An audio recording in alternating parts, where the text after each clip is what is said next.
sportifs à toutes et à tous, nouveau rendez-vous de Plateau Foot Europe sur les ondes de Sport FM. C'est le moment où la galaxie de PFE prend le pouvoir sur les ondes de la 91.9. La Ligue des Nations, les sélections étaient de sortie, analyse des performances des joueurs et les temps forts de ces matchs. L'Angleterre refait surface, l'Allemagne et l'Espagne au rendez-vous. L'Italie et la France attendues ce soir. Revoilà Jürgen Klopp déjà de retour, cette fois-ci à Salzbourg. Et pour quel objectif, on en parle dans cette émission. Joël Matip également dit stop, oui, pour sa carrière de joueur à Liverpool. Également, on en parle dans cette émission. Et vous aurez également l'occasion de nous contacter via nos canaux téléphoniques. Vous les connaissez par cœur. 92 03 60 31 97 24 26 26. Numéro 888. Oui, pas le 8 de Iniesta, ni le 8 octobre. On parle de 888 sur la radio qui mouille le maillot. Tout de suite, on remonte le générique et on prend le temps de saluer nos spécialistes en studio. Nous sommes là bien au rendez-vous pour parler du foot européen avec nos spécialistes qui sont bien avec nous. On n'est pas dimanche, on est lundi, le début de la semaine. Bonjour Roméo Mileko. Vous allez bien, ça va? Bonjour Angelo, bonjour à toutes et à tous. Ouais, je vais bien, ça va. Beaucoup n'aiment pas le lundi, vous faites partie de cette catégorie-là? Oh non, chaque jour, à chaque jour suffit sa peine, hein, ouais. Que ce soit mercredi, que ce soit jeudi, que ce vous soit disiez vendredi. La même chose lorsque vous étiez sur les bancs de l'école? Ah non. À ouais, il l'école, sonnait 5h du matin pour prendre, attention, travailler et aller. Moi, j'ai eu encore beaucoup plus de difficultés à l'école quand j'étais au primaire. Déjà au collège, au lycée. Pour les lundis? Oui, tous les lundis, surtout les soirs, quand tu dois repartir à 14h pour revenir à 17h. Très franchement, compliqué. Il y a une chanson que Radio Lomé passait. Quand j'écoute cette chanson, je sais qu'il est déjà l'heure. Et c'est l'ennui total. Vous avez un mauvais souvenir en point. Je détestais ce technicien-là. Désormais, vous êtes en tout cas professionnel dans la matière et donc le lundi aussi, c'est un jour de travail. Bonjour Vicente Noussoulé. Bonjour Angelo. Vous allez bien? Oui, ça va. D'accord. Alors, on va vous écouter mieux. Allez, parlez-y, parlez dans le micro, allez-y. Allô? Oui, c'est bon. Tant mieux, voilà. Ouais. Comment portez-vous aujourd'hui? Ça va. Ça va chez bien. vous? Ça va, nous allons tous bien également. Merci d'être présent. Mon cher Delano Batikboun, bonjour et bienvenue à vous. Merci Angelo, bonjour à toi, bonjour le plateau, bonjour sportif à toutes et à tous. Merci d'être présent. Et l'homme Nayo également nous fait le plaisir d'être là. Bonjour. Bonjour Angelo, salut le plateau et salut à tous les auditrices et auditeurs. Vous vous portez bien également. Ah oui, on gère. D'accord, on termine le tour de table avec... oui, ben, vous aurez le temps de le taquiner dans l'émission. Bonjour Franck Lougnama. Bonjour Angelo, bonjour à toutes et à tous. Ça fait plaisir de se retrouver. Hein. N'est-ce pas? Très bien, c'est un privilège sur la terre. D'aucuns vous diront qu'ils ont eu la possibilité de voir Ronaldo et Messi jouer quand ils étaient sur la terre. D'autres n'auront pas cette chance-là. Ils les verront lorsqu'ils seront à la retraite. Bon, nous, on a eu le temps de les voir lorsqu'ils étaient en activité. Mais si on va parler de la Ligue des Nations, c'est le premier sujet qui nous intéresse dans cette émission du lundi. On va commencer d'abord avec l'Allemagne qui était attendue face à la Bosnie-Herzégovine d'Edin Dzeko. La dernière fois, la Mannschaft, qui finit par gagner par 2-0 et pourtant l'Allemagne menait 2-0. Peut-on dire que à l'arrivée, c'est le score qui importe plus ou bien pour vous, c'est une victoire difficile pour les Allemands? C'est la victoire qui importe. C'est la victoire qui importe. Mais avant le match, on pensait que ça va être une raclée pour les Bosniaques. Mais à l'arrivée, on a constaté qu'ils étaient bien organisés. Ils ont envie de regarder droit dans les yeux de cette équipe de la nationale. La preuve, ils ont réduit le score à la 70e minute. Ils ont réduit le score. Ça veut dire que oui, l'Allemagne également était partie pour faire le festival. Mais à l'arrivée, ils ont constaté que c'était plus compliqué et qu'ils ne le pensaient. Donc, doublé de Denis Ndav, c'est très important. C'est quelqu'un qui prend des galons dans cette sélection désormais. Donc, l'Allemagne qui, depuis le début de cette compétition, n'a pu pour le moment s'imposer, veut aller chercher un trophée à ce niveau. Donc c'est important pour eux de gagner et de contrôler toujours la tête de ce groupe-là. Sans aller trop vite en besogne, Vicente, vous êtes avec nous? Vous êtes avec nous? Oui. Très bien. On va parler justement de cette équipe d'Allemagne qui a fait un nul 2-2 face aux Pays-Bas. Est-ce que vous voyez, sans aller trop vite en besogne, je le répète encore, que l'Allemagne manque pour l'instant à gagner? On a eu le Portugal, la France, l'Espagne qui ont gagné la Ligue des Nations. Ce sera le tour de la Mannschaft? Oui, c'est compliqué de le dire tout de suite. Mais je pense que c'est quand même un favori sérieux également pour ce Graal-là. Maintenant, il va falloir tout simplement revoir cette Allemagne-là qui marche presque sur toutes les autres nations. Mais pour le moment, je pense qu'il reste encore beaucoup de choses à faire. La mayonnaise n'a pas encore véritablement pris. C'est vrai qu'il y a eu des jeunes qui ont intégré cette sélection depuis un moment. Donc, la transition n'est pas aussi aisée que ça. Mais je pense que l'Allemagne fait quand même office d'un des favoris pour aller décrocher le Graal final. Roméo, Vicente parlait tout à l'heure d'une forme de régénérescence de la Mannschaft. On le voit un peu également du côté de la France ou encore de l'Italie. On a un joueur, Tim Kleindienst, 29 ans, qui arbore sa première sélection. Dans ce genre de compétition, oui, son importance, voilà, un joueur qui vient de Borussia Mönchengladbach, on titularise pour la première fois. Oui, je crois quand même que, du côté de l'Allemagne, c'est pas quelque chose qui s'impose tout de suite, comme c'est le cas de la France. La France, elle est obligée de rajeunir son équipe parce qu'il y a Griezmann qui est parti, Mbappé qui ne veut pas revenir, qui veut choisir maintenant ses matchs, tout et tout. Varane à la retraite. Varane est parti, tout ça. Donc, on se doit de réorganiser. Du côté de l'Allemagne, ce n'est pas encore trop ça, mais la dernière fois, on a vu que Nagelsmann a fait encore des choix très forts. Il n'y a pas Jamal Musiala, surtout face à la Bosnie. Fulkrug et Raum, tous blessés. Schulteberg et tout ça, il n'y a pas ces gens. Donc, il était obligé de réorganiser. On a vu la façon dont les genoux ont pris les choses à bras le corps dans ce match, surtout face à la Bosnie. Moi, j'ai vu une équipe allemande bien organisée, très bien inspirée. Vous avez vu comment... Vous avez senti de l'envie? Oui, j'ai senti de l'envie. J'ai senti quand même surtout l'esprit allemand, en fait. Ils ont envie de revenir au devant de la scène. C'est vrai qu'au moins du côté de la charnière défensive, on se dit aujourd'hui que Rudiger est indéboulonnable. Oui, Jonathan Tah, voilà, Kimmich à côté, Mittelstadt. On fait avec les Jonathan Tah, on va voir celui-là qui peut bien marcher avec lui. Là, maintenant, il n'y aura plus de problème. Maintenant, au milieu de terrain, oui, la dernière fois, il y avait Passané et tout ça comme titulaire. Gnabry qui retrouve sa place. Je pense quand même que c'est une équipe allemande aujourd'hui, oui, qui a beaucoup de valeurs comme jeune derrière. Et il y a les plus expérimentés comme les Kimmich et tout ça là sur qui ces jeunes-là peuvent se greffer. La dernière fois, on a vu la belle inspiration de Florian Wirtz qui a laissé cette belle passe là pour Undav et ça lui fait 3 buts, je crois 3 buts en 4 matchs. En 4 matchs. Donc, ce n'est pas rien. Hein. Non, ce n'est pas rien. Il y a beaucoup de valeurs. Je parlais entre-temps. Oui. Pour chuter là-bas, j'adorais beaucoup Gomez. Mario Gomez, l'attaquant allemand, le 9 pur. Là, vous adorez qui maintenant? Oui, je pense quand même que Undav s'inscrit un tout petit peu dans cette logique-là. Oui, Fulkrug, c'est le prototype. Voilà. Mais Undav aussi. Undav, c'est pas forcément un 9 qui va jouer seul devant. Il est bien à l'aise quand il est accompagné de quelqu'un ou quand il est derrière un 10. Par exemple, dans le match, là, il n'était pas positionné 9. Il était en position de 10 parce que Musiala n'était pas là. Et donc, voilà. Après, sur le problème de 9 qu'il évoque, je pense que c'est aujourd'hui le problème de l'Allemagne, en fait. Parce qu'entre-temps, l'Allemagne a voulu faire le jeu. Voilà. Et puis, on n'a plus véritablement ces 9. Même dans les centres de formation, on forme plus des joueurs qui vont jouer le ballon plus technique et tout ça. Et aujourd'hui, c'est ça, par exemple, dans ce match, ça a manqué. Parce que quand on voit le match, l'Allemagne pouvait mettre 5-4-0 dans ce match. Mais ils ont fait le jeu, mais ils n'arrivent pas à tuer le match parce qu'il n'y a pas ce véritable 9.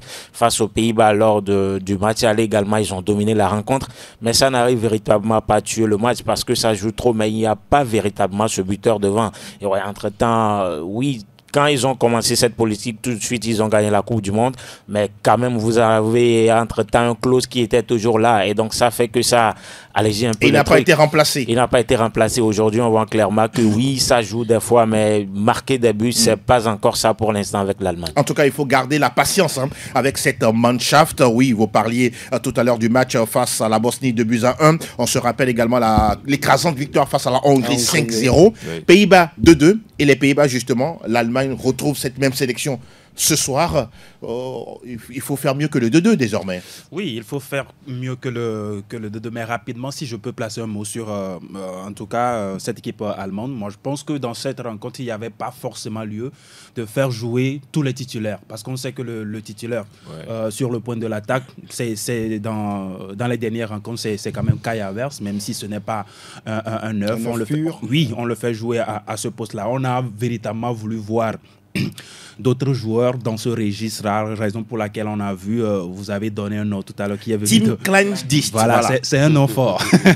Il faut beaucoup de bière avant de... Il faut beaucoup manger avant. Voilà, c'est ça. Donc, par rapport à Undav et tout, je crois que face à la Hongrie, ils peuvent faire l'affaire, raison pour laquelle il était là. Maintenant, face aux Pays-Bas, on a vu les Pays-Bas la dernière fois qui ont arraché ce match nul-là, pratiquement dans les derniers instants. Il faut le faire. On sait que dans cette course, il faut toujours prendre des points, même si aujourd'hui, les Pays-Bas ne sont pas forcément les premiers dans cette poule-là. Il faut chercher à rester dans la roue et ne pas... Ils ont 2 points de débours par rapport à l'Allemagne. C'est possible. En même temps, il faut qu'ils gagnent pour prendre le dessus. Oui, il faut qu'il gagne pour prendre le dessus et coiffer au poteau cette équipe allemande. Mais est-ce que la Mannschaft va se permettre aujourd'hui une défaite face à cette équipe des Oranges? Moi, je me dis non. Mais un match de football reste toujours un match de football. Et on espère qu'on aura du spectacle dans cette rencontre. Vous le dites si bien, Franck. Justement, quand on prend l'effectif allemand et l'effectif néerlandais, côté néerlandais, on a des joueurs comme Timber, Gravenberch, Cody Gakpo ou encore qui d'autre, Xavi Simons et Joshua Zirkzee. Cet effectif-là est moins qualitatif que celui allemand? Oui, lorsqu'on regarde un peu ce que individuellement les joueurs allemands font dans leur championnat, ce qu'ils ont déjà prouvé sur les matchs passés, on peut dire qu'à quelques situations près, l'effectif allemand est, j'ai envie de dire, a plus de qualité que celui des Pays-Bas, mais c'est des joueurs qu'il ne faut pas, on va dire, minimiser. C'est des joueurs intéressants qui jouent dans des clubs, de très bons clubs en Europe. Absolument. Dumfries, Gravenberch, Dumfries à l'Inter Milan, Dumfries à Manchester United, Simons à Leipzig. Donc, c'est des joueurs de qualité et puis c'est des jeunes qui ont envie de prouver. Voilà. Donc, ça fait place à un match assez intéressant. D'ailleurs, l'Allemagne doit se méfier. Quand on prend l'histoire, ça a été toujours de très gros matchs entre les deux nations. Absolument. Donc, voilà. Et c'est sûr que dans ce match, les deux parties vont vouloir gagner, surtout les Pays-Bas qui ont 2 points de retard, vous l'avez dit.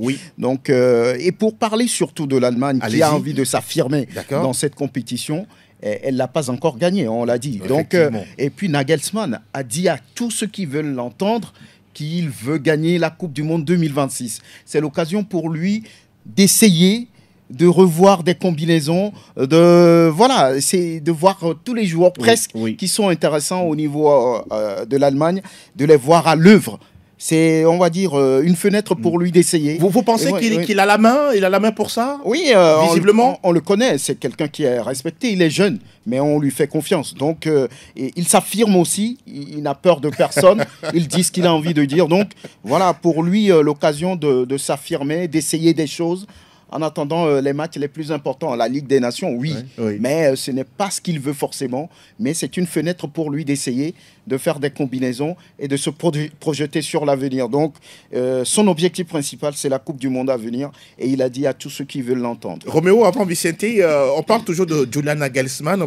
Vous voyez un monsieur qui se sent dans ce rôle-là. C'est vrai qu'on coacher un club et une sélection, c'est 2 choses complètement distinctes. Oui, bien sûr. Et puis, il se laisse aussi pousser des barbes. Ça veut dire que... c'est quoi le rapport? Non, ça veut dire qu'il prend de l'âge, qu'il commence aussi à pas prendre des autres, surtout après la période creuse que l'Allemagne a traversée avant que lui ne vienne. Je pense quand même qu'il a appris beaucoup de ses prédécesseurs, de ses adversaires aussi. Et aujourd'hui, on constate qu'il est en train de mettre sa main sur cette équipe-là. Il a fait des choix forts en laissant tomber des jeunes qui émergeaient à l'époque. On parlait de Julian Brandt et tout ça. Il a fait le choix, les Emre Can, de les écarter. Maintenant, de se focaliser rien que sur les jeunes, les tout petits qui arrivent, qui ne connaissaient, en tout cas, qui ne s'attendaient pas à entrer tout de suite dans cette équipe. La preuve, on a un joueur de 29 ans qui a appelé pour la toute première fois en sélection. Voilà, donc il a voulu... Tim Kleindienst, voilà. C'est fort. Hein? Et il a voulu greffer tous ces jeunes là autour de Thomas Müller qui continue toujours pas à finir, Kimmich et tout ça. Donc, je pense quand même que l'Allemagne aujourd'hui a beaucoup plus de valeur. Il faut compter sur cette Mannschaft là et puis pour finir sur cette équipe hollandaise. Moi, je dirais aujourd'hui que c'est vrai. On parle de l'effectif qui est bon, qui est très bon, mais n'oublions pas que les Pays-Bas ont perdu une qualité qui reste entre-temps leur goal. On parlait il y avait les Van der Sar qui étaient de très très beaux gardiens. Entre-temps, Silicen, tout ça. Bon, entre griffes, Silicen.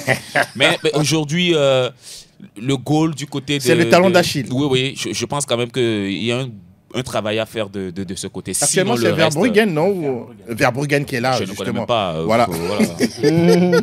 C'est bon. Mon cher Vicente, revenant toujours sur ce duel Allemagne-Pays-Bas, quelle interprétation vous faites sur ce choc-là de ce soir? Déjà, c'est un beau match pour les observateurs. Maintenant, sur le terrain, je pense que ça ne sera pas facile des deux côtés. Oui. Surtout que Nagelsmann veut s'affirmer. Vous le voyez prétentieux ou ambitieux? Ambitieux, c'est mieux. Oui, ambitieux. Ambitieux, je pense, parce qu'en face également, il y a des valeurs.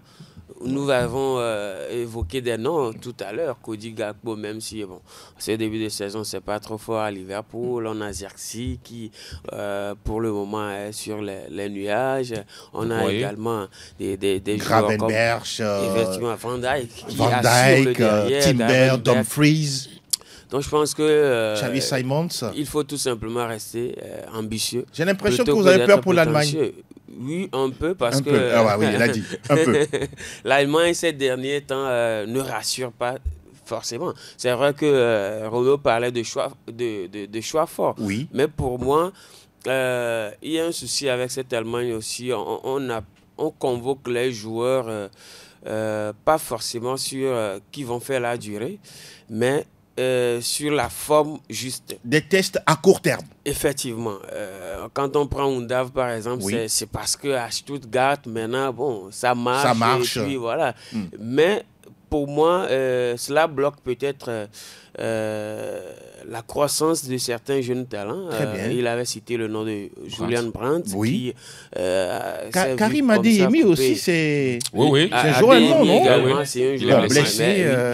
Mais Youssouf Mokoko qui vient voilà, c'est des interrogations. Oui, c'est des interrogations à se poser. Mais je pense que Nagelsmann est confiant.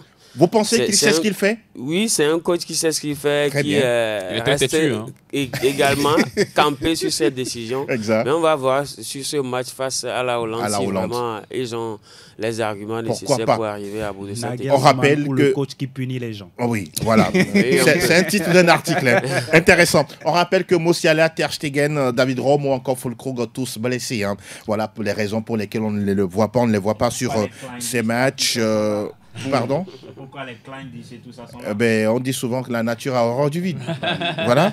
On rappelle que le match a lieu à 18h45 à Universel. L'Allemagne est devant avec 7 points, 5 pour les Pays-Bas, la Hongrie a 2 unités et puis la Bosnie-Herzégovine d'Edin Dzeko est dernier avec... Oui, voilà, merci beaucoup. Dernier avec un seul point. Messieurs, on parle d'un autre match. Il s'agit de celui de l'Espagne face au Danemark. C'était 2 équipes. Le Danemark était devant l'Espagne avant ce match, mais l'Espagne qui, mine de rien, en gagnant 1-0 et l'homme Nayo, 1-0, ça suffit à la maison aux champions d'Europe. Oui, ça suffit à la maison aux champions d'Europe. Après, ils ont les 3 points, mais... Voilà, quand vous voyez le match, ils ont eu un peu du mal face au Danemark parce que les Danois aussi, oui, on les connaît. C'est une sélection également qui dérange souvent les gros, qui est aussi au rendez-vous à chaque fois avec ces anciens toujours qui sont là, à l'instar d'Eriksen et tout ça qui sont toujours là. Donc voilà, l'essentiel, c'est les 3 points pour l'Espagne qui aussi a... quelques blessés actuellement, très importants. Rodri n'est pas là, Cavaral n'est pas là. Lamine même s'est blessé sur ce match. S'est blessé, il est déjà revenu au FC Barcelone d'ailleurs. Et Zubimendi, qui remplace Rodri, c'est lui qui marque le but de la victoire. Ça a été comme ça pour l'Espagne. On se souvient de Olmo qui avait remplacé Pedri et il faisait partie des hommes de l'Euro pour l'Espagne et tout ça. Donc ça veut dire que même sur le banc, ils ont quand même de la qualité. C'est ce qui est intéressant avec cette équipe. Même les Mereno, entre-temps, qui est rentré à l'Euro, personne ne comptait sur lui. Mais, donc ça veut dire que c'est un effectif quand même qui a de la qualité sur le banc. Et voilà, c'est bien. Et un coach et un sélectionneur également qui ne fait pas trop de bruit, mais qui travaille dans l'ombre. Et les 3 points à l'arrivée face au Danemark, je ne pense pas que c'est criminel quand on voit l'adversaire en face. Quand on considère cette équipe espagnole, ça c'est Zubimendi qui marque, un joueur que pas forcément, c'est pas comme Dani Olmo, Pedri que l'on connaît tous. Non mais attendez, il y a Guardiola qui court derrière Zubimendi. Non, c'est clair, on parle d'un joueur de la Real Sociedad. En tout cas, qui a beaucoup de qualité. N'est-ce pas? Je vais vous retrouver tout à l'heure, ne vous inquiétez pas. Pour parler de l'équipe espagnole, quand on voit David Raya dans les perches et désormais, voilà, tout doucement, là aussi, une transition se crée. Hein. Ce n'est plus la question des Valdés, des anciens comme Canizares ou encore de Casillas. Là aussi, une transition s'impose pour l'Espagne. Oui, une transition s'impose pour l'Espagne dans la mesure où si vous prenez Unai Simon par exemple, ce n'est pas ce gardien-là qui bon, pas forcément qui rassure totalement.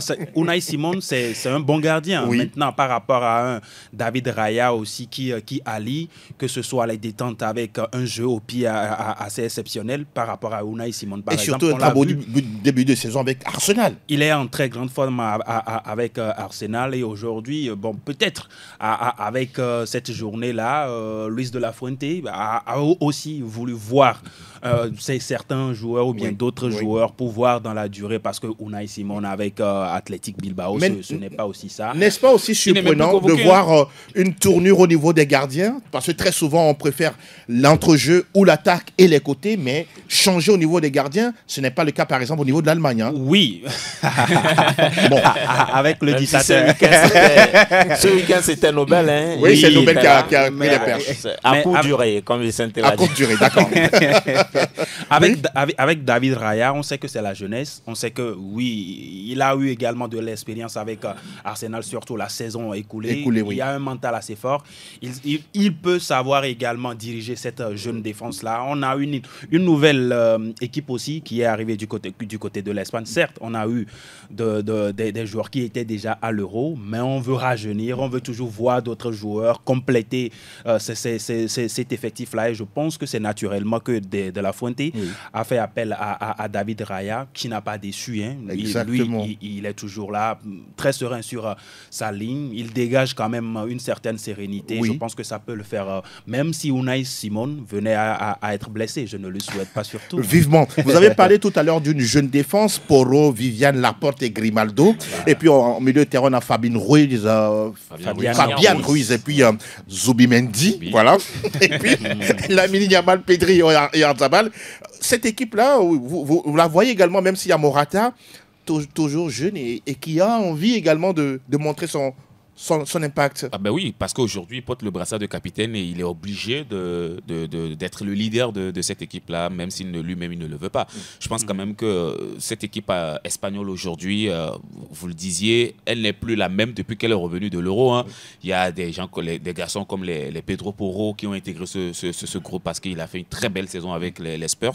Je pense quand même aujourd'hui que oui, quand il faut parler du goal espagnol, moi, le choix de David Raya s'impose. Le choix de David Raya, ce n'est même pas à discuter. Et pas forcément parce qu'il est blessé. Vous allez voir aujourd'hui que Unai Simon, il est laissé sur les carreaux. Il n'est même plus convoqué. Donc ça veut dire que le garçon, il a énormément progressé. Tout de suite, quand il est venu, tout le monde se disait pourquoi Arteta a remplacé tout de suite Ramsdale. Mais aujourd'hui, on lui donne raison parce que le garçon, il a envie de prouver et il le fait. En tout cas, sur ce match-là, l'Espagne a beaucoup souffert, surtout en première période. Ça, c'est vrai. Tellement souffert face à cette équipe vieillissante de la Danemark. C'est parce que ça cognait aussi. Du Danemark aussi. Ah oui, ce que l'Espagne n'aime pas souvent. Oui, mais aujourd'hui, on a quand même des cogneurs aussi dans ce milieu de terrain avec Zubimendi, qui est un garçon très, très teigneux, qui n'est pas fatigué.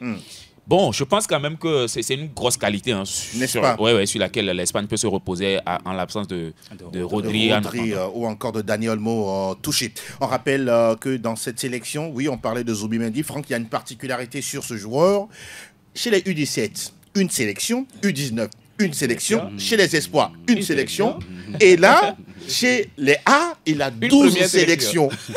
C'est quand même assez particulier. Il faut juste comprendre à ce Qu'est-ce niveau. qu'il a de si magnifique, juste extraordinaire. le talent du joueur. Waouh. Lorsqu'on dit aujourd'hui que Pep Guardiola suit de près un c'est tel joueur, vrai. ce n'est pas pour rien. Était également sur le oui, Sur le coup. c'est un joueur plein de talent qui explose. 25 ans.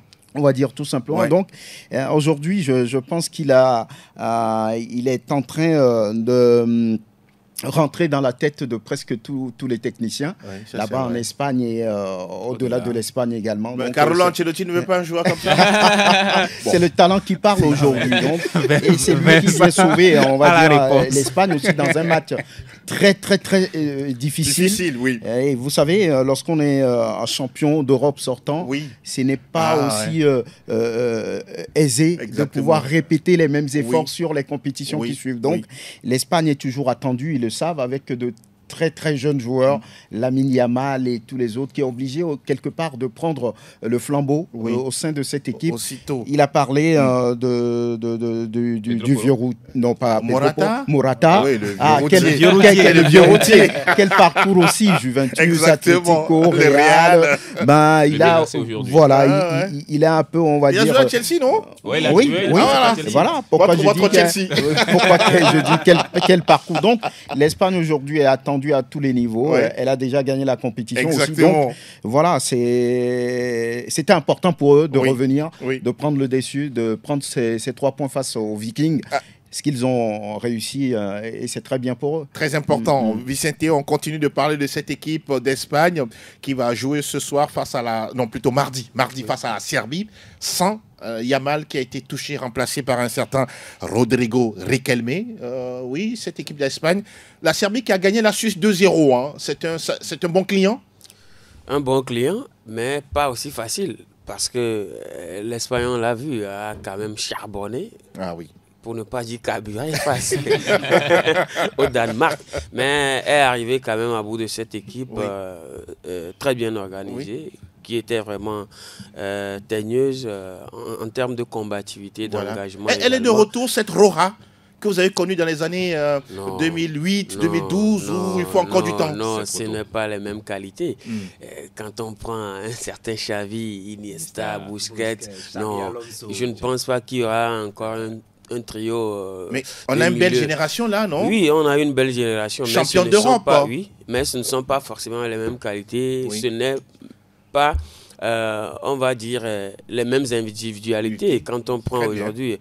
Et puis, les profils sont aujourd'hui différents. Très différents. Quand on prend avant une charnière qui est composée de Ramos et de Piqué, ou encore de Carles Puyol, c'est carrément différent de ce qu'on peut voir aujourd'hui. Et puis au milieu de terrain, on a Zubi Mendy aujourd'hui, mais ce n'est pas le même profil qu'un certain Sergio Busquets. Donc je pense que c'est 2 générations différentes, avec des qualités différentes. Mais pour moi, cette Espagne-là fait quand même encore rêver.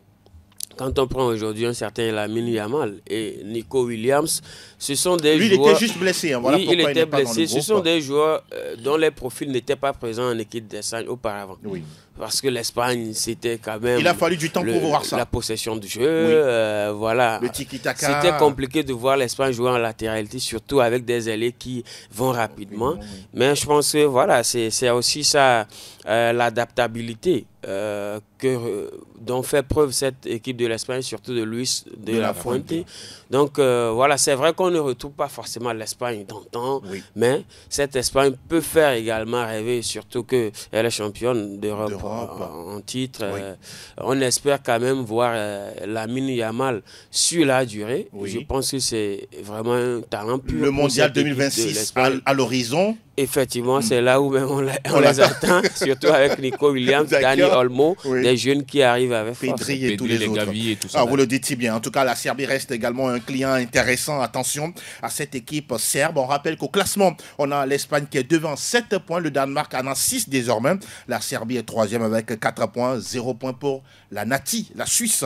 Ça ne va pas très très fort ces derniers moments pour cette sélection. Revient, s'il te plaît. Oh là là, on va le sortir de la retraite. En tout cas, oui, c'est un peu ça pour cette sélection Suisse. Messieurs, on va continuer de parler de Ligue des Nations. Cette fois-ci, on va aller dans le groupe 1, toujours de la Ligue A, et parler du Portugal, de Cristiano Ronaldo. Le Portugal, la dernière fois, qui a dit... C'est moi. Ah, d'accord. Fallait de l'éternel, en fait. Ah, non. Ah, il est éternel. Oui, il est éternel. Ah, d'accord. Le Portugal qui gagne 3-1 face à la Pologne. Et voilà, il suffit d'un match encore à gagner. Et puis le Portugal sera en quart de finale. Même un match nul va suffire pour être en quart de finale. L'éternel va les sauver. Portugal, chapitre 3, Pologne, verset 1. Voilà. Allez-y, mon cher. Le Maroc est le diable, on va dire. En tout cas, pour eux, ce que vous voulez. Mais non, mais la dernière fois, c'était une équipe portugaise démonstrative. C'était une équipe portugaise vraiment qui a dominé son sujet. La Pologne n'a eu que 5 minutes dans ce match-là en début de match. Et puis après, c'est Rafael Leao, c'est Bernardo Silva, et même j'ai oublié son nom, le jeune défenseur qui a été associé à Ruben Dias. En tout cas, moi, je suis très heureux de retrouver cette équipe portugaise de cette manière-là, avec beaucoup d'autres qualités sur le banc aussi. J'étais étonné la dernière fois de voir Ruben Neves, c'est lui qui a été Ruben Neves titulaire. Oui. Dans ce match-là, à la place de Vitinha. C'est Neto qui est à Chelsea. C'est Neto, voilà. Ruben Neto. Voilà. Merci beaucoup. C'est une question de Ruben. Hein. Ah ouais, c'est une question de Ruben. Voilà, en tout cas, prenez le Ruben et laissez le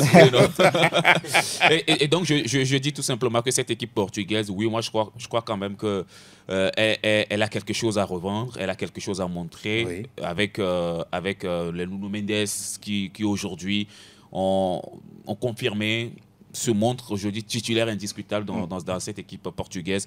Oui, je pense quand même que les hommes de Roberto Martinez sont très très attendus et il faut toujours continuer, comme je l'ai dit, sur l'éternel. Oui, il parle toujours de l'éternel. Cristiano Ronaldo, ça fait déjà quoi, 133 buts en sélection. Et voilà, le reste, n'en parlons même pas en carrière. Ça appartient à l'histoire. Oui, visiblement, est-il le porte-bonheur de cette sélection ? Le porte-bonheur, bon, on peut le dire ainsi. Bon, après le Portugal, depuis l'arrivée du nouvel sélectionneur Roberto Martinez. Voilà, dans ces genres de matchs, ça cartonne. Mais sauf que bon, lors d'un du tournoi dernier Euro, par exemple, ça n'a pas pris. Et donc voilà, mais avant l'Euro, on se souvient qu'ils ont fait une belle campagne d'éliminatoire où Cristiano avait fini même deuxième meilleur buteur, je sais pas. Et donc voilà, pour l'instant, c'était derrière Romelu Lukaku. Exactement. Et donc voilà, pour l'instant, on peut le dire ainsi parce que oui, des fois on dit que sur les 3 matchs par exemple de Ligue des Nations, à chaque fois qu'il joue, il n'y a pas de défaite. Hein. Il a marqué 3 buts sur les 3. Merci. Et donc voilà. Merci beaucoup. Pologne. Voilà. Face à l'Écosse, ils sont menés, c'est lui qui rentre et donne la victoire de 1 à l'arrivée. Donc ça veut dire qu'aujourd'hui, ceux qui sont censés le remplacer, on voit qu'ils ne font véritablement pas l'affaire. Parti Ramos Gonçalo. Oui, après ce triplé. Il est blessé. Avant même d'être blessé, après ce triplé face à la Coupe du Monde, on dirait qu'il s'est bien adapté. Tout ça, mais derrière, il a eu des opportunités, mais il ne les a pas saisies. Il n'a pas confirmé par la suite. Et donc, on ne remplace pas CR7 comme ça. On ne le remplace pas comme ça. Donc, ces remplaçants pour l'instant ne font pas l'affaire. Et donc, on n'a pas le choix que de faire avec lui actuellement, même si à l'Euro, on a vu qu'on n'a pas forcément joué sur ses qualités, les centres ne venaient pas et tout. Maintenant, bon, sur les 3 matchs, il a marqué 3 buts, il est plus là, son sens de placement toujours est là, et on a l'impression que le ballon même désormais le connaît. Quand vous voyez le but qu'il a marqué exactement sur l'action de Raphaël Léon, il attire le but, le ballon plutôt, c'est un aimant, et donc voilà. Et c'est exceptionnel ce qu'il continue de faire à son âge actuellement. Quand il parle d'un joueur de 39 ans. Justement, qui marque ce but, quand je vois dans certaines sélections, suivez mon regard, qui peine à marquer des occasions comme ça. Non, je ne vais pas suivre votre regard. Voilà, vous voulez me donner nous des indices? Pour un joueur de 39 ans qui fait ça, et bon, nous avons des... Voilà, bon, on reste là, rendez-vous à 16h. Cristiano Ronaldo, mon cher Franck, justement, revenons sur le monsieur. Beaucoup même, à un moment donné, à tort ou à raison, disent comme quoi on ne joue pas ensemble avec Cristiano, on ne joue pas pour lui. Il y a eu des polémiques comme ça, mais visiblement, là, sur ce match, c'était tout pour CR7. Celui qui a dit ça, il est maintenant sur le banc. Ah, d'accord. Ah oui, Cancelo, il est maintenant sur le banc. Cancelo, d'accord. Est-ce qu'on doit faire tout pour lui? Je ne pense pas. Mais aujourd'hui, Cristiano Ronaldo est en train quand même de montrer que, oui, par rapport à toute sa carrière, sa façon de vivre, sa passion pour le football, c'est quelqu'un qui est une référence, c'est un exemple. À 39 ans, vous voyez ce qu'il est en train de faire, 3 buts dans cette Ligue des Nations. De l'autre côté, en championnat, n'en parlons même pas. Bon, donc c'est quelqu'un qui se respecte, et à un moment donné, il y a un Portugais, un de ses coéquipiers qui avait fait une sortie bizarre et qui le regrette aujourd'hui. Parce que là, Cristiano Ronaldo... Qu'est-ce qu'il a dit? Oui, je ne me souviens plus trop. Je pense qu'il a dit qu'il a fait son époque. Oh là! Oui, vous vous souvenez? C'est Cancelo. Cancelo, justement. l'ancien Donc, de City. aujourd'hui, je crois qu'il est en train de ravaler sa langue. Donc, qui ne s'impose même pas. Voilà. Donc, Cristiano, c'est un exemple. C'est quelqu'un toujours qui a cette envie, cette volonté, cette détermination. Et d'ailleurs, c'est ça qui fait sa particularité. Il ne démissionne pas. Il ne triche pas. Il veut jouer. Chaque fois quand il est là, lorsqu'il est sur le banc, vous allez le voir avec sa mine renfrognée. On espère qu'il sera coach bientôt. Il dit qu'il va pouvoir jouer à plus de 40 ans. On attend de le voir. Mais ce qu'on doit retenir, c'est quelqu'un qui est là et qui fait toujours le boulot. N'est-ce pas? Et qui a toujours de la réussite. Cristiano Ronaldo. En même temps, pour moi, oui, je pense que la présence de Cristiano Ronaldo dans cette sélection aujourd'hui... Est-elle indispensable? Indispensable, certes, mais peut également paraître un blocage au niveau psychologique. À quel niveau? À quel niveau? On se rappelle, il y avait un jeune joueur qui avait dit que quand ils sont avec Cristiano dans le vestiaire, ils sont vraiment cristallisés par sa présence. Ils sont tout petits devant lui. Effectivement, ils sont tout petits devant lui. Ah oui, c'est l'homme. Compliqué pour eux.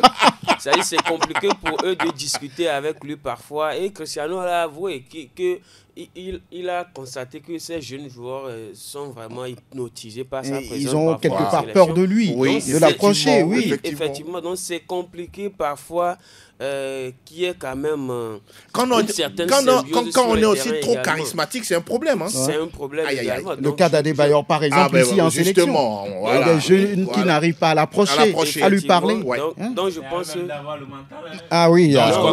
Oui, mais c'est compliqué, l'homme. C'est compliqué de le faire. Maintenant, je pense que c'est ce qui cause parfois aussi le manque de symbiose sur le terrain. Sur le terrain, n'arrive vraiment effectivement. Pas à coordonner toutes les balles vers lui. Oui, mais je pense que quand un Raphaël Léon, par exemple, là, l'Euro fait des dribbles et ne fait pas de la passe à Cristiano, c'est pas parce que Léon aussi est créé. Est-ce qu'il le fait de manière égoïste, non? Oui, à l'Euro, par exemple. C'est son style. Et puis dribbler, ne pas aboutir à rien. Est-ce que ça, c'est son style? Je ne pense pas. Tous les joueurs ne sont pas comme Léo. Léo peut être caractériel, mais est-ce que 90% Ronaldo a joué avec des gens dans des clubs. Il était toujours charismatique, mais des gens à côté de lui ont évolué également. Et donc, au même moment, c'est à ces joueurs même d'avoir le mental. Vous demandez aux jeunes joueurs d'être autrement. Moi, je ne donne pas de tort à Cristiano Ronaldo. N'est-ce pas? Je ne lui donne pas de tort. Mais malheureusement, ni également aux jeunes. C'est le constat qui est fait.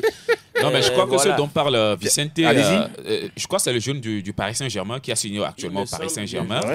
Ramos? Non, pas Ramos. Neves, Vitinha. Non, pas Vitinha, c'est Neves. Neves qui a quitté Benfica pour le Paris Saint-Germain. Voilà, c'est lui qui a fait cette sortie.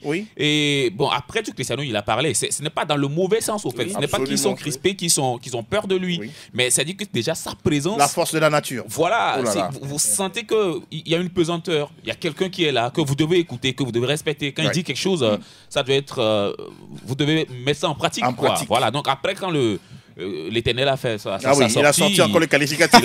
Il a dit non, que déjà il peut décanter les choses. Il a rassuré les jeunes, quoi. Voilà, il sert à rien d'avoir peur. L'Éternel avec petit E, c'est ça. Oui, avec petit E, bien sûr. Après le gars, l'Éternel de Roméo, même en famille, après 22 heures, il ne parle plus à personne. Et donc voilà, c'est le gars comme ça. Mais en même temps, c'est difficile de dire. Pour terminer, ils sont remplaçables. Moi, je pense que Cristiano Ronaldo, Lionel Messi, c'est des joueurs qu'on ne peut jamais remplacer. Il suffit juste de les effacer de la sélection, de les éliminer carrément. Mais remplacer, c'est compliqué. Quand les jeunes pensent à cela, ça devient un blocage. On rappelle que dans cette même poule, même poule 1, voilà, ou 1 si vous voulez, de la Ligue A, la Croatie s'est imposée 2-1 face à l'Écosse et le Portugal. La Croatie. Le Portugal est devant avec 9 points. 6 points pour la Croatie et puis 3 pour la Pologne de Robert Lewandowski, 0 pointé pour l'Écosse. On rappelle que ce soir, on aura mardi plutôt Écosse-Portugal, match à suivre. Et nous allons décrypter tout ça dans les jours à venir. Messieurs, nous parlons rapidement du match Belgique-France attendu ce soir à partir de 18h45. Qu'est-ce que vous attendez de ce duel-là entre les Diables Rouges et les Bleus? Non, il n'y a pas de duel. Il va falloir que la Belgique, les Diables Rouges, prête l'éternel avec le petit pour pouvoir battre en tout cas leur chat noir qui est la France. Mais dans cette rencontre, s'il faut faire sérieux, je pense que la Belgique doit normalement essayer de laver cet affront-là, même si la France est devenue depuis quelques moments la bête noire de l'équipe belge. On a quand même de la qualité dans cet effectif. Romelu Lukaku... Non, il n'est pas là. Romelu Lukaku n'est pas là, malheureusement. De Bruyne aussi est blessé depuis. Mais on a quand même des joueurs qui ont su, en tout cas, tirer leur épingle du jeu face à l'Italie, par exemple, au mental surtout, être mené 2-0. Et revenir dans cette rencontre et sortir avec un score nul face à une équipe de France qui est en train de se chercher, avec beaucoup de problèmes extrasportifs aussi qui est en train de gêner un tout petit peu cet effectif-là. On espère que Didier Deschamps aussi va pouvoir trouver les mots justes pour pouvoir permettre à ses joueurs de pouvoir regarder droit dans les yeux de la Belgique, avec des joueurs comme Guendouzi, avec des joueurs comme non, pas Malcolm, c'est Bradley. C'est Bradley. Bradley Barcola. Colomboigny, Marcus Thuram. Si tu veux le faire pour nous. Apparemment, il est en mission là. On attend un peu pour voir cette rencontre-là parce que quelque part, je crois que la Belgique a cette envie-là de pouvoir battre enfin cette équipe de France et de l'autre côté. Ils ont toujours eu l'envie. Mais ça ne marche toujours pas et peut-être que ça peut venir sur cette rencontre. Pourquoi pas. Et l'homme, qu'est-ce qui se passe avant de retrouver Franck? Qu'est-ce qui se passe pour la Belgique? Pourquoi cette équipe a du mal à battre la France? Je pense que ça devient un problème psychologique du côté, parce que si vous avez une sélection qui vous donne à chaque fois comme ça, comme par exemple c'est le cas également pour le Brésil face à la France, le Brésil soit extraordinaire même, ils ont du mal à faire face à la France, et donc je pense que mentalement ça devient un problème. Il faut aller voir un marabout là. Oui, ou un psychologue. Pourtant ils ont des psychologues contrairement à certaines sélections, et donc voilà. Voilà, mais je pense qu'ils peuvent le faire déjà lors du match face à l'Italie. Moi, je ne les attendais pas trop parce que ils ont su quand même revenir dans ce match. À 11 contre 10. À 11 contre 10, mais il fallait le faire. Oui, certains... Oui, Angelo, c'est pas très équilibré maintenant avec les Diables au sein de l'effectif. Tedesco ne fait pas aussi l'unanimité. Voilà. Quand vous voyez des joueurs comme De Bruyne qui dit qu'il ne faut pas m'appeler. Donc, vous voyez un peu ce que ça donne. Thibaut Courtois, pareil. Justement, qui a dit... De Bruyne n'a pas souvent cette façon de parler. Voilà, Thibaut Courtois qui dit, quand il est là, je ne viens pas. Ça veut dire tout ce que ça veut dire. Si c'est pas un problème d'ego, parce qu'entre-temps, une histoire de capitanat également était passée par là, parce que Courtois voulait le capitanat, on l'a donné à De Bruyne. Donc, c'est pour eux aussi, entre-temps, oui, entre les joueurs également. On l'a donné à Lukaku. Vous voulez dire que Tedesco, Franck, n'a pas la poigne pour gérer cet effectif? Bon, il est jeune, il n'est pas aussi charismatique, j'ai envie de dire. Et ça crée un problème, j'allais dire, de positionnement, de leadership dans les vestiaires. Et puis sur sa façon de jouer, sa façon de conduire le groupe, il y a beaucoup de joueurs qui détestent ça. Donc aujourd'hui, ça fait que les Diables Rouges qui ont montré Tedesco qui est détesté. Vraiment, il est détesté. Donc, les Diables Rouges aujourd'hui sont un peu, on va dire, sur le fil et pas trop d'assurance. Ils jouent pour faire plaisir, mais à l'arrivée... Le public n'est pas content. Voilà, ils butent sur une sélection qui a envie. Surtout avec la France qui revient avec des jeunes, comme Léo Lycée, comme, j'allais dire, d'autres joueurs, Barcola, qui ont envie de s'exprimer, de s'affirmer. Ça va être très difficile. Maintenant, un match reste un match et sur celui-ci, on peut peut-être voir la Belgique. Oui, la Belgique, une revanche. La France aussi peut gagner. Justement. Roméo qui secoue la tête. On va écouter le patron de l'équipe de France, Didier Deschamps. Lui, il s'exprime plutôt sur la question de Mbappé, qui n'était pas avec le groupe, mais qui était en Suède pour une petite pause. Voilà, pour lui, il n'y a pas de problème à faire des polémiques par rapport à ça. C'est le programme qu'a décidé le Real Madrid entre lundi, depuis qu'on est en rassemblement, et puis comme tous joueurs internationaux qui sont pas avec leur équipe de France, ils n'ont pas des séances ou des doubles séances tous les jours. Il y en a qui peuvent donner des jours off au début, au milieu. Après, les joueurs, s'ils sont sur des jours off, ils ont la liberté de faire ce qu'ils veulent. À l'instant, vous venez d'entendre, mon cher Romero Mileko, Didier Deschamps, catégorique sur sa réponse par rapport à Kylian Mbappé. Non, mais moi je pense quand même. Vous êtes d'accord avec lui? Bon. Vous êtes partagé? Oui, je ne sais pas, mais de toute façon, ça montre combien de fois il y a eu des discussions en coulisses. Il y a beaucoup d'eau qui ont coulé sous le pont. Vous pensez que tout ça a été travaillé en amont? Bah oui, s'il y a une équipe qui sait très bien communiquer, c'est la France. Oui, pour des sorties comme ça, la France ne se rate pas. De Kylian Mbappé, même jusqu'à Mike Maignan. C'est des gens qui sont très très structurés. Je pense quand même qu'à cette école-là, tous les autres doivent y aller. N'est-ce pas? Bien sûr. Des gens comme les De Bruyne et tout ça. Là, non, mais dans cette histoire, c'est la communication justement qui les rattrape. C'est la communication de Deschamps après la non-convocation de Mbappé. Qui dit qu'il non, c'est ça. Il dit qu'il va travailler, il va récupérer derrière. On voit le joueur en Suède. Oui, ça, ce n'est pas l'affaire de Deschamps. Ça n'enlève. Il semble que c'est une affaire privée. Oui, mais c'est lui qui l'a protégé, qui a voulu protéger sa non-venue. Vous n'êtes pas d'accord? Non, moi je ne suis pas d'accord quand on dit que c'est sa communication aujourd'hui qu'il faut tout. S'il avait bien communiqué au début, que bon, le joueur est là, mais parce qu'il veut se reposer, tout ça, mais la raison qu'il a donnée, c'est qu'il est blessé, qu'il va se récupérer, il va travailler. Derrière, déjà, on a vu le joueur qui a joué. Est-ce que c'est Deschamps qui a dit que Mbappé est blessé? Non, c'est Mbappé qui envoie le message, c'est-à-dire à Deschamps qui n'est pas 100%, il ne peut pas venir. Moi, je suis sûr, comme vient de le dire Angelo, ils se sont parlé en coulisses. Deschamps sait très bien que Mbappé... On parle quand même de la star de l'équipe de France. Déjà, après l'Euro, il y a des rumeurs qui se suivent que Kylian disait déjà qu'il ne serait plus en équipe de France pour des matchs qui ne sont pas très importants. Qui sera là en équipe de France. Et pourtant, il est capitaine. Pourtant, c'est là où ça faut tout. Aujourd'hui, peut-être un joueur lambda peut le faire. On ne va pas trop en parler. Mais quand il s'agit de Mbappé, on le protège. Déjà, les histoires de Kylian Mbappé, les sorties, le Mbappé Neymar, déjà, ça a commencé la saison dernière. Justement, au Paris Saint-Germain. Et il y avait déjà ce joueur dans l'effectif parisien qui organisait des soirées nocturnes déjà pour Mbappé. Et c'était Mukiele, justement. Lui, il ne jouait pas, il était payé pour peut-être organiser. Et c'est justement lui qu'on voit en compagnie de Kylian encore en Suède. Ça veut dire beaucoup de choses. Ça veut dire beaucoup de choses. Très bien. On va parler rapidement du match. Il m'a arraché la parole. Non, bon, ok, on va vous la terminer. Ne vous inquiétez pas. Non, allons-y. Vous êtes fair play, non? Ah ouais, fair play. D'accord. Le match Italie-Israël, là aussi. L'Italie doit gagner face à l'Israël. Ouais, normalement ça devait passer pour la nationale et qu'on a vu depuis, en tout cas, c'est Israël a la tête ailleurs, c'est tout.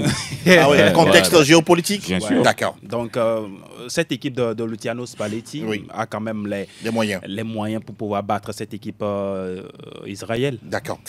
Sinon israélienne, si vous voulez. Il y a Di Marco. La dernière fois, vous l'avez encore vu. Moi, je ne mens pas sur les joueurs. Vous n'avez pas la parole, mon cher Roméo. Ah d'accord. Cette fois, je voulais la arracher aussi. Vous n'êtes pas sérieux. Messieurs, on va parler rapidement de la retraite de Joël Matip. Oui, il est passé par Schalke 04, Liverpool, une Ligue des Champions, une Coupe du Monde des clubs, une Première Ligue, FA Cup, de League Cup, et puis voilà, 27 sélections avec l'équipe ou la sélection du Cameroun. Vicente, un mot sur le joueur rapidement? Joueur de classe mondiale, on va dire, et un joueur de classe. Donc, c'est vrai que les blessures ont eu souvent raison de lui. Mais c'est un joueur qui a un mental assez fort. On a quand même vu ses efforts. Vous aimez son profil, c'est ça? Oui, c'est un joueur qui n'est pas trop, on va dire, dans du buzz. Pour le dire ainsi, c'est un joueur, on va dire, discipliné, moralement exemplaire. Donc, je pense que... le bon gendre, quoi. Un peu comme un certain Varane, quoi. Voilà, c'est ce que j'allais dire. Donc, c'est comme l'idée dans ma tête. Sérieux. Mais lui, il n'est pas aussi rapide que Raphaël Varane. Oui, non, pas forcément. Non, mais à Schalke, à un certain moment donné, on l'a identifié comme le joueur le plus rapide du championnat. Moi, je parle pas dans le jeu. En termes de classe, de comportement, etc. Mais c'est un joueur qui... Vous ne voulez pas parler d'habillement, en tout cas? Non, bon, je ne connais pas trop son garde-robe, mais je l'ai vu sur le terrain. C'est un joueur exemplaire qui a quand même joué aux côtés de Van Dijk, qui a également concouru au titre de Premier League et de Ligue des Champions. Exactement. Il n'a connu que 2 clubs au niveau professionnel. Schalke, Liverpool. De 2009 à 2016. Exactement. Et de 2016 à 2024. Incroyable. Liverpool, c'est tout simplement exceptionnel. Incroyable.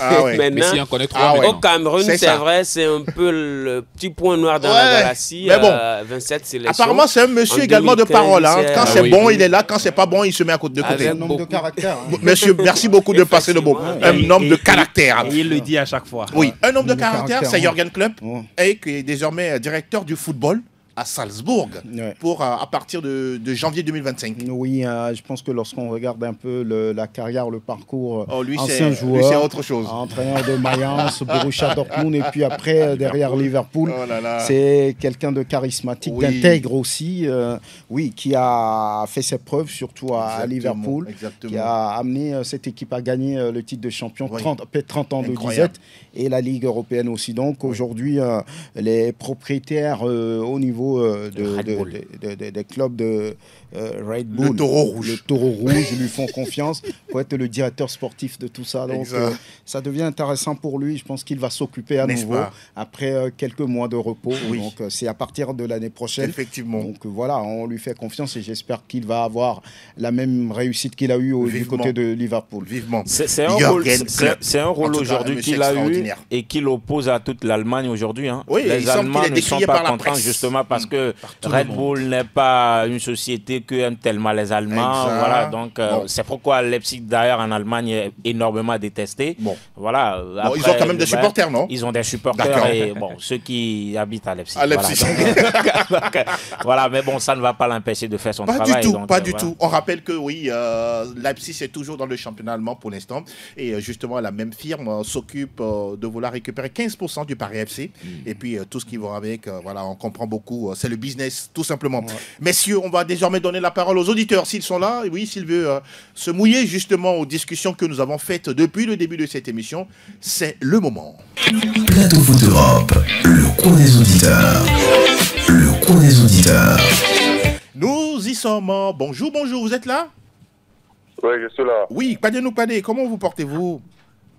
Ça va. Allez, vous voulez vous mouiller sur quel sujet selon... Non, juste un petit bonjour. Ah, ça fait du bien. Ça fait du bien. Nous apprécions tout ça. Merci beaucoup. Allez, à très bientôt.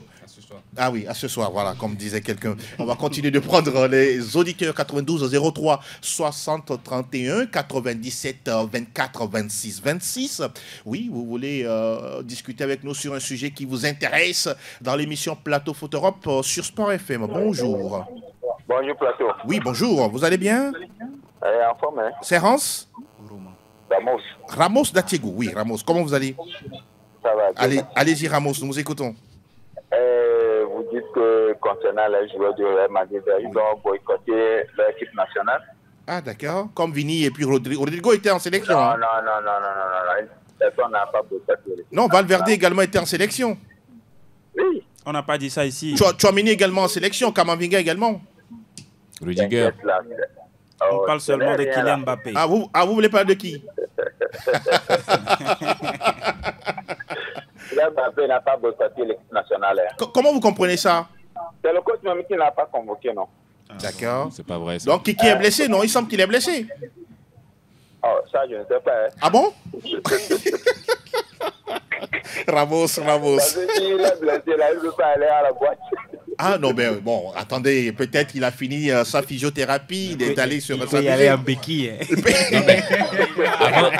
Avant même que l'information de la blessure ne sorte, il était déjà convoqué pour le match face à Villarreal. Allez, voilà. Il était parti jouer titulaire d'ailleurs. Et ça a commencé par faire du bruit en France. C'est le seul joueur là. D'accord. Si c'est que là-bas, là, ça ne le fait rien là. Oui. Il ne peut pas aller là-bas. Vous pensez qu'il est capricieux désormais? Il fait des caprices? Ça, je ne sais pas. D'accord, on a compris. Merci beaucoup, Ramos. Merci et à très bientôt. On va prendre un autre qui est là, parce que actuellement en France, qui n'est pas vraiment aimé, il faut le reconnaître. Bonjour, vous êtes là? Bonjour. Oui, bonjour. Oui, le petit nom, s'il vous plaît. Kofa, le Kissera. Kofa, ça fait un moment. Ah, ok. Vous allez bien? Oui. Et à Tchekpo, c'est ça? Vous êtes à Tchekpo, non? Non, Lankouvi. À Lankouvi, d'accord. Ça se passe bien là-bas. Ok, ça se passe bien. Merci, Kofa, nous vous écoutons. Allez-y. Moi, je vais adresser un peu à l'équipe nationale Mannschaft. Oui, l'Allemagne. Parce que, moi, à mon avis, je veux qu'on ait éliminé tous les anciens joueurs là. Ah bon? Oui, comme Thomas Müller, Manuel Neuer. Joshua Kimmich. Ah bon? Non. Pas Kimmich. Ok, on garde Kimmich. Oui, on garde Gnabry. Le nouveau capitaine. Non. Gnabry, c'est moi qui ai éliminé ça. On a qu'à enlever également Gnabry. Oui, Gnabry, Wassané, tout. Wow. On reconstruit encore en base. Mais si on reconstruit, est-ce que ça ne va pas demander encore du temps pour l'Allemagne? Parce qu'ils sont déjà des professionnels. Ah bon? Ça suffit? Oui, ça suffit. Très bien. D'accord. Merci, Kofa. Ok. À très bientôt. Merci d'avoir pris la peine de nous appeler pour lui. On doit balayer les anciens, prendre les nouveaux. C'est sa philosophie. Bonjour. Vous êtes là? Oui. Bonjour. Vous êtes en direct. Le petit nom, s'il vous plaît. Bonjour. Oui. Polix Angelo. Oui, bonjour, monsieur. Imagine le nom. Oh, s'il vous plaît. Non, s'il vous plaît, allez-y rapidement. Le petit nom, s'il vous plaît. Hein. Oui, Cogito Egosoma. Allez-y, merci. Salut, maman. Mon Franck. Oui, il est bien présent. Franck Lunyama, il est là. Bonjour. Est-ce qu'on peut remplacer le finissant Cristiano Ronaldo? Jamais. Ah, d'accord. Il va jouer jusqu'à 50 ans, c'est ça? Effectivement. On verra bien. D'accord. Mais c'est tout le mal qu'on lui souhaite. Hein. Oui, comme le Japonais qui a joué jusqu'à 53 ans. Moi, je veux qu'il s'arrête après le 2026 pour la Coupe du Monde. Pour la Coupe du Monde aux États-Unis. Ah oui. Dans 2 ans, c'est possible. Hein? Ouais, c'est possible. C'est possible. Oui, c'est possible. Vu la personne. Donc, lui, il est soif s'il est sur le terrain, il est soif du but. Non, ça c'est vrai. Ça, c'est vrai. Tel que le confrère le dit, donc peut-être le ballon le connaît. Donc... Cogito ergo sum, merci beaucoup. Pour finir, oui. Franck l'a dit, donc la sortie du jeune Cancelo concernant le Cristiano. Il s'est trompé. Il le regrette. Non, il s'est trompé. C'est un jeune, il s'est trompé. Erreur de jeunesse. D'accord. Merci beaucoup, Cogito. À très bientôt. Il y a un dernier? Sinon, non, c'est bon. S'il n'y en a plus, le dernier, il est là. Le dernier coup de jaune fait signe. Bonjour. Bonjour. Oui. Bonjour, monsieur Angelo. Oui, Angelito? Non, c'est Yovo le Bavarois depuis Amoukévé. Yovo le Bavarois. Comment ça va là-bas? Ça va un bail. Ah oui, ça fait un moment. Nous vous écoutons, Yovo le Bavarois. Bon, moi, je voulais me prononcer sur la sélection Mannschaft. Allez-y. Bon, comme vient de le dire un de nos amis, moi, je préfère qu'on élimine les anciens. Wow. Parce que c'est eux qui étouffent la sélection actuellement. Ah bon? Étouffe. Oui. Surtout la présence de Roi Sané, là, lui, ne fout rien. Oui, le Roi Sané, oh là là. Si je suis un entraîneur, je ne vais jamais l'appeler. Oh là là. Oh, franchement, moi, je préfère que si on le garde même, quoi. Ah, d'accord. C'est un véhicule. On espère que Julian Nagelsmann va aller mollo avec lui. Yovo, merci beaucoup. Hein. Dankeschön. Hein. Merci à vous aussi. Merci, auf Wiedersehen, comme on dit chez vous là-bas. Merci, on va faire le tour de table pour vous saluer encore une fois. Roméo Minéco, on va y aller avec vous. Oui, merci Angelo, merci à toutes et à tous et bon lundi et bon début de semaine à tous ceux qui nous ont suivis. Très très bien noté, mon cher Delano Tikouna. Moi, je n'ai qu'une seule phrase, bonne chance au Nantais. Ah oui, vous avez tout dit. On a au compris, Canaries, non? On a tout dit. Vous avez compris, non? Absolument. Merci. Allez, jaune. J'ai suivi votre regard. Vicente Nous Soulé. Bonjour à tous ceux qui nous ont suivis. D'accord, mon cher Elom Nayo. Salut à David Jadou et aux nos amis de Minneapolis. Et voilà, on sera tu as adopté la ville, hein? Oui, j'ai adopté la ville. Et voilà, après la victoire ce soir, on ira là-bas fêter. Inch'Allah. Franck Bounyama. Oui, on va dire tout simplement courage aux jaunes. Ils n'ont qu'à bien faire pour rester en vie. Ah oui, victoire ou victoire. Voilà, messieurs, ça a été un privilège encore une fois d'être resté à votre compagnie. Merci à Elom Adomo, merci également à Koujo de l'autre côté. Mais c'est bien terminé pour aujourd'hui. Rendez-vous vendredi sur la radio qui mouille le maillot. Ciao, ciao.